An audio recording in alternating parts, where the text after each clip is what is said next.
This presentation is going to be about using the wealth building potential calculator in describing human life value for clients. Just a few notes before I get into the actual conversation that we have with the client. Generally do this sort of calculator with younger clients. It doesn't work, in my opinion, quite as well for people that are 55 and above as it does for people that are, oh, let's just say 30 to 55. Like you always keep things simple and memorable. And I want them to be able to really understand today, after going through the wealth building potential calculator, why the number is the number. And more important than that, I want them to remember that number so that a month from now, 6 weeks from now, when we have our offers for whatever the insurance may be, that they very much remember why we're recommending what we're recommending. So with that, here we have our simple clients here, Dave and Paula. You'll see they're just getting going in life. They're really just starting making good money. A kid on the way, and suddenly responsibility is a new thing. As you'll see also, just looking at the little balance sheet that they have from a gross income perspective, he does quite well. Again, they haven't been good savers, although one of the things that we'll talk about is, well, where does all of that money go? Okay, and we'll talk about that more from a cash flow perspective. But first things first, just to orient where we are, I always take them through the current overview, right? Always, always, always. That's part of our 90-minute protection meeting. And as a part of that, I want them to understand for each one of these different areas what the best shade of green would be for them. Never met a client that didn't want to have at least some shade of green here within this current overview. And the wealth building potential, while it can be used for a lot of different things, I think is a very simple way to convey why they need the full amount of insurance. So that being said, we're going to go ahead and start a meeting with Dave and Paula. And as we were going through this current overview, we would first start with the auto and the homeowners and the umbrella. Even if they were a full shade of green, like these clients are, I would still talk about them in the same way, because I want them to understand why they have the maximum liability protection that they already have.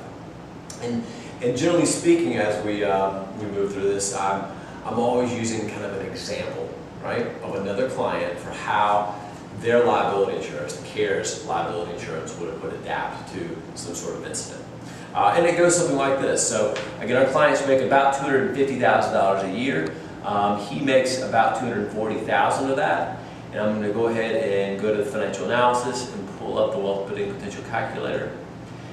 And the way that we're using this is simply to have a discussion about, well, how liability insurance works. And let's just pretend that Dave got into an accident, right? And we're going to talk about how his liability insurance for $1 million might work. Or if he doesn't have any, it works the same way. And he got into an accident, and let's just say that Dave, who is really 38 years old right now, runs into a 40-year-old, right? A 40-year-old making $250,000 a year. Maybe he's a doctor, maybe he's a dentist, maybe he's a salesperson, whatever it might be. Married, a couple kids. And so this 40-year-old probably had 25 years left to work. And this 40-year-old makes about $250,000 right now.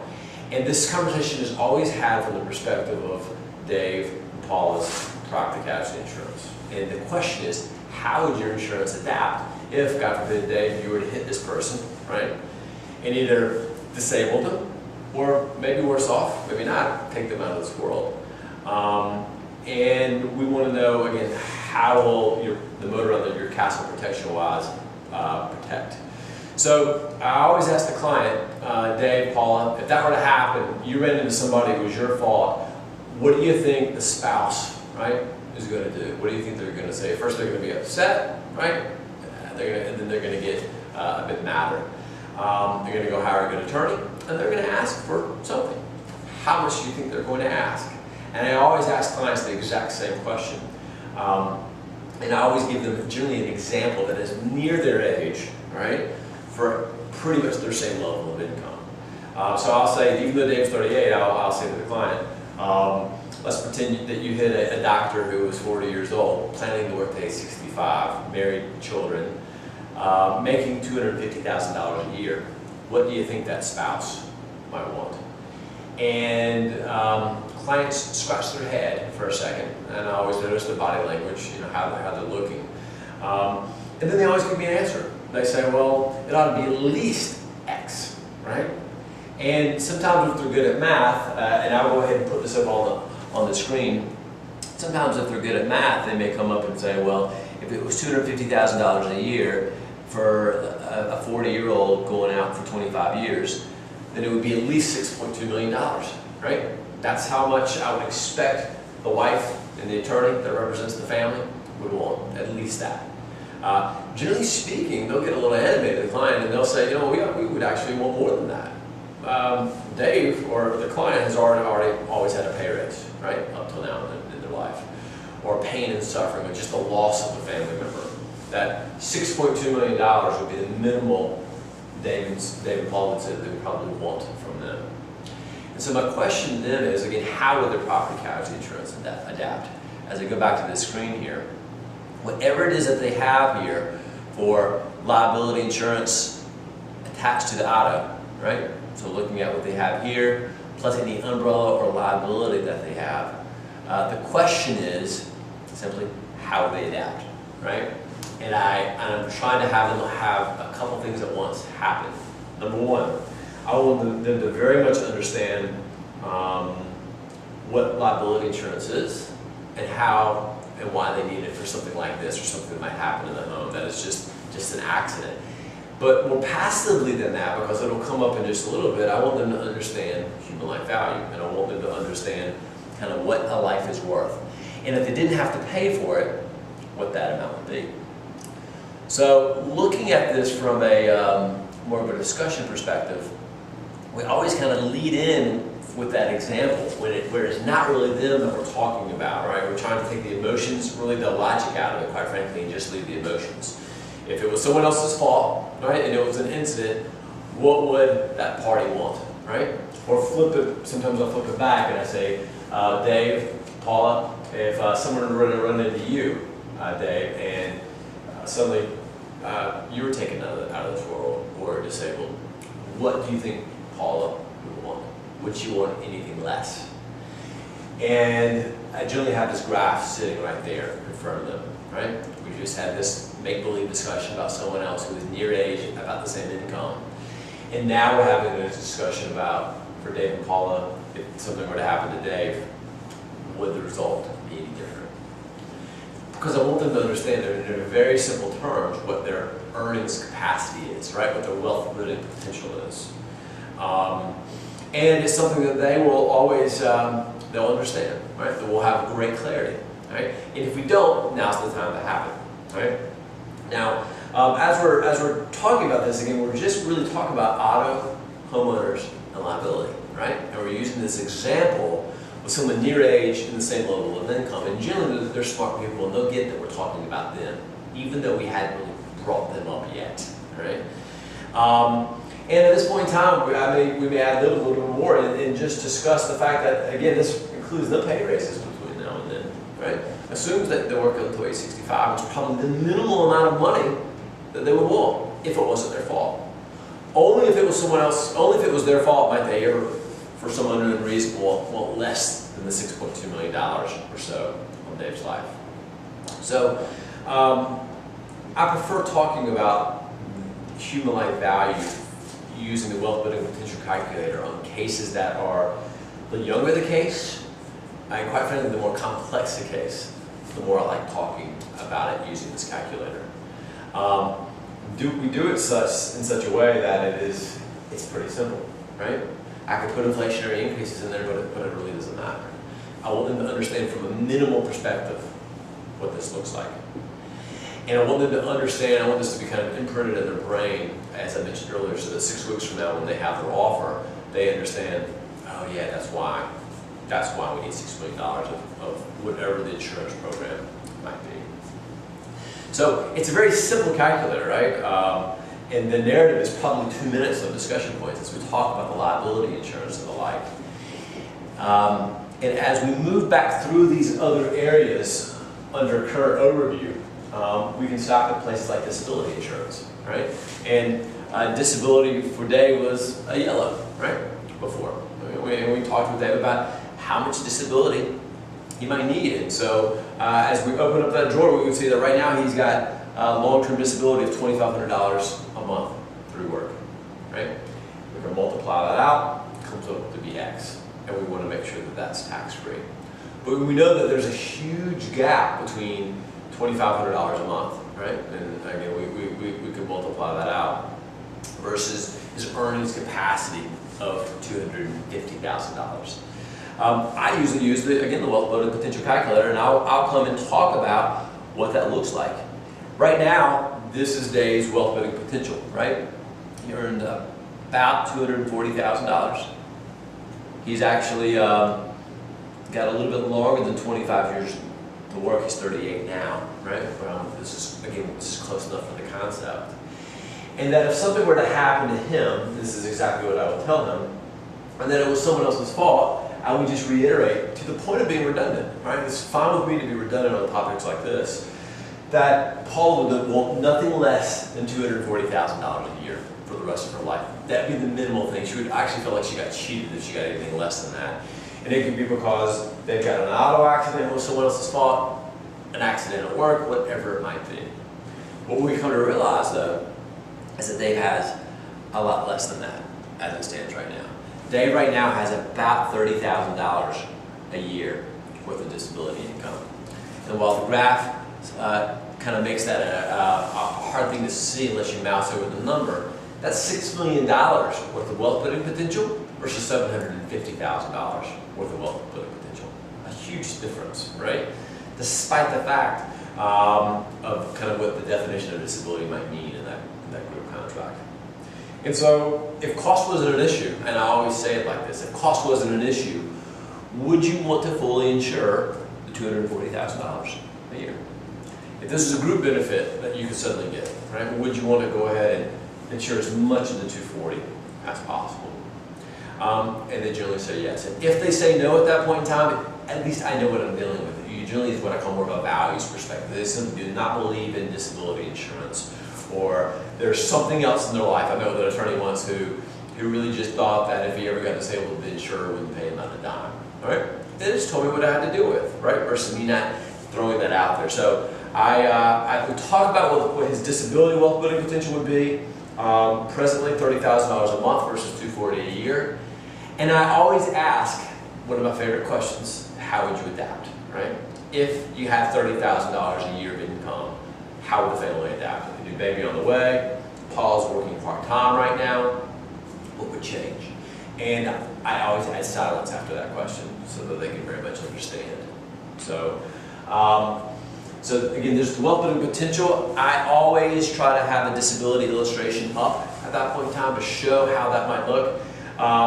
Right now, this is his monthly benefit that he would qualify for, about $10,000 a month. And I moved to the total potential cumulative benefit between now and age 65 of almost $5 million tax-free. That's the most you could get right now if from a disability perspective. You couldn't get more than about $10,000 a month on top of the $2,500 that you get. And then I always try to put that in perspective of the graph, right? This is just a subset of the after-tax money, right? You're going to earn $6.2 million. You're only going to get about $5 million of disability, but that $5 million is tax-free. And again, we're only going for 25 years left. He's 38. He actually may work for more like 27 years. But those are details that I don't think are so important unless they get the concept. So again, we're still talking about wealth building potential and the whole protection room, but we're pausing here. This is the second lesson now that we've had about what one's life is worth, and we're vetting it against what they currently have disability, and not getting into contract language. I'm just trying to have them understand how this all works, and that if it didn't cost them anything, would they want to do it. And then I'm always showing them an illustration. I do not want to wait until the last moment. And I'm not going to walk them through all this in general, but I want them to understand what the benefit would be, and that it's tax-free, and that it'll last till age 65. And sometimes we bring up things like an occupation and the like, and I always tell them at this point in time that this, at the end of the meeting today, we're going to go ahead and get a disability application done to get the underwriting started on this. And I get their acceptance right now. Even though I got like 60 minutes yet to go in my meeting, we're going to go ahead and get this done at this stage. And so the last part of this wealth building potential, and again, I'm skipping through this since this is not a full-blown protection room talk, is the discussion point around life insurance. So, we're going to go through medical insurance, we're going to go through the long-term care as applicable, we're going to go through the wills, trusts as part of the normal protection talk, and now we're going to talk about life insurance. And I'm just going to ask the question, so tell me about why you have the life insurance set up the way that you do, regardless of how that is. And there's always a pretty good answer for that. And they always tell me the truth, right? If only you ask the question. Tell me why you're doing what you're doing in the insurance. When you ask that question, they tell you why they've done it, how much thought they've done it, who they do it with, and who they rely on to make those decisions, right? So it's a very interesting question. And so he's got about $1.55 million worth of insurance right now. Paula has none. That 1.55 is all term insurance, for what it's worth. Doesn't say that he put in place about a year ago, right when he got married. Right? Things are different. He actually earns more money, and with a new baby on the way, different levels of responsibility. So, like a broken record, I go back through and we go to the wealth building potential calculator and we talk about, so how much insurance do we need, right? And I don't refer to this after they've explained to me why they made the decision. I review what they have just to make sure that I understand what they have and they understand what they have. I throw this on the screen and I say, well, so how much do you think we need? What would you want, right? Is maybe the better question. And they, 99% of the time, they say, well, what do we want at least that amount, right? At least that amount. And it's very interesting that they say it that way, right? Versus only $1.5 million, or only based on what some sort of needs analysis would say. So we're going to use the wealth building potential calculator. Once again, we're not getting fancy with it. We're not putting pay raises in it. We're just talking about it from this total capacity, right, perspective. And so I know we already had 1.5 of insurance in force. We're 4.5 million short. Our request here, Dave and Paula, is to make sure that we underwrite that $4.5 million, and let's just see what that comes back, right? Even if it's all temporary insurance, let's just see how that looks alongside the disability. Because, again, if it wasn't your fault, if it was an auto accident, right, or something of that nature, and there was no one else to sue, no one else to get the money back from it, wouldn't you want the full $6 million, right? Or another way of asking the same question is, if this is a group benefit, suddenly you can get $6 million worth of group insurance, would you want it? It is very important to ask this question, those types of questions, when talking about the life insurance. All I can tell you is that males feel a little differently about this than females. Males are much more, I find, entwined on the DI, that they seem to like the disability insurance more than the life insurance, maybe for the obvious reasons. Maybe it's because they can imagine their spouse or their kids needing $6 million, right? But then there's that word again, need. So I'm always very wary of that. I've been through enough meetings without setting this up correctly with males talking about needs, right? Well, I don't think my spouse will need that much. Well, she could have it when she wanted, right? If it were a group benefit, would you want it for her? If it were free, i.e., would you want it for her? You need to figure out the answer to that question. If somewhere in the deep down in their heart, they believe that it would be injustice to give their spouse and their kids $6 million, that $1.5 million is the right amount, you've got to deal with that. And no headlong versus 6 weeks from now having to deal with that when you're trying to implement. And here's the best thing, is that the truth always comes out. And it's not a bad thing, this is a clarity thing. Sometimes they're looking at the world differently, and you've got to kind of walk over to their side of the table and see it as they see it as well. So here's the beautiful thing about the wealth building potential calculator and why I like it. It makes the issues abrupt and clear, right? Using needs analysis, it makes it a minimal number, and the information is foggy. And it's not very retainable. The client doesn't really understand 6 weeks from now or 6 years from now why they're making these decisions. Even tools like the human life value calculator, which are good calculators, are complex. They involve a lot of numbers and can't be anywhere as simple as a single number at the end of a linear graph, right? So, and if I have a hard time tracking the numbers, I like to think the client's going to have a hard time tracking the numbers sometimes. And I certainly don't think this is very transferable, right? If I'm dealing with a very young client that really just has income and maybe one assets, this is a good calculator to use, the human life value, but I like the wealth minimum potential even more because it's so simple, they understand it, and I can talk about disability and life insurance at once.